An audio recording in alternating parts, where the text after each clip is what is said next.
कैसे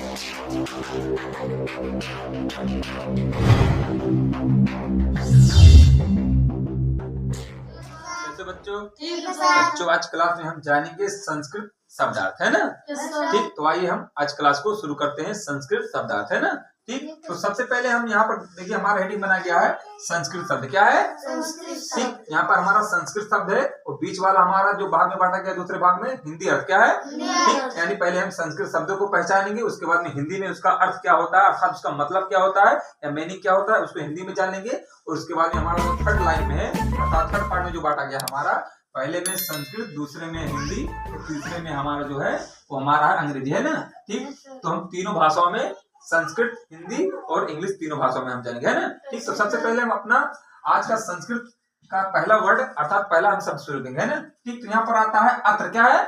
ठीक, अत्र जो है संस्कृत में है और हिंदी में इसका अर्थ होता है यहाँ। क्या है? ठीक, तो अत्र माने यहाँ क्या है? ठीक, कोई पूछेगा अत्र माने संस्कृत में इसको हिंदी बताइए आप, तो बताएंगे क्या बताएंगे? यहाँ। ठीक, उसके बाद में इसको अंग्रेजी में क्या होता है? इसको अंग्रेजी बोलते हैं हियर। क्या है? ठीक, उसके बाद में यहाँ पर आता है तत्र। क्या है?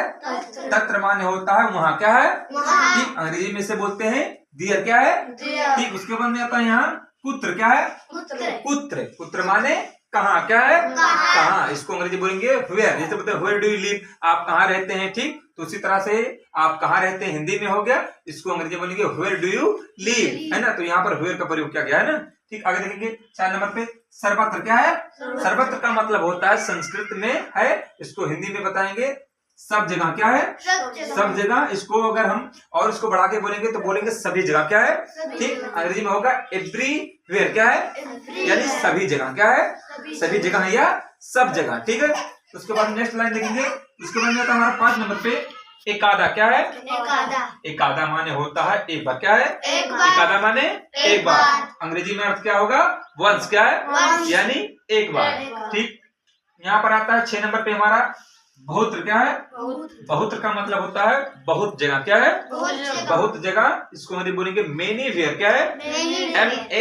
MANY, many where. ठीक, तो इसको संस्कृत में हो गया बहुत जगह, अंग्रेजी में होगा मेनी वेयर। ठीक, आगे देखेंगे। उसके बाद में आता है यहाँ कदा। क्या है? कदा माने कब। क्या है? उसमें आप कब आए, यानी आप कब आए। ठीक, तो आप कब आए यानी आप कब आए, तो कब का अंग्रेजी में होगा when। क्या है? ठीक, THEN हो गया देन। क्या है? देन। यहाँ पर देन हो गया और यहाँ पर हमारा देखिए एक शब्द हमारा छूट गया था।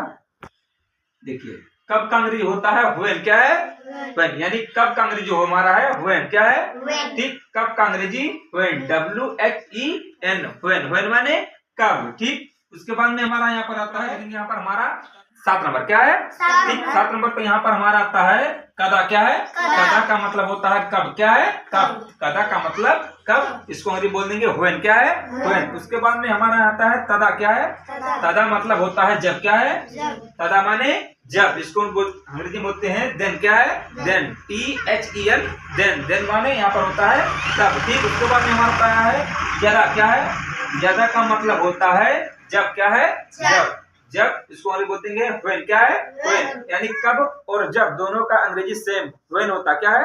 when माने कब। कभी पूछा जाएगा कि जब और कब का अंग्रेजी क्या होगा, तो आप दोनों इसका अंग्रेजी सेम होता है WHEN, when। when माने कब। ठीक, उसके बाद आता है शाह। क्या है? शाह। शाह, तो शाह का ये जो हमारा है शाह, संस्कृत में बोलते हैं शाह, यह पुरुष के लिए प्रयोग किया गया है।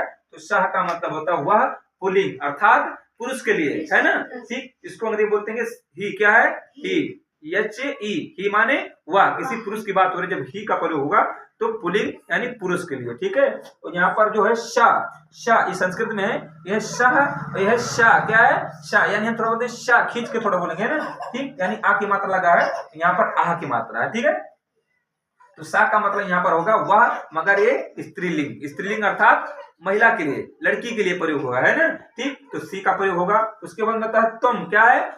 तुम माने होता है तुम।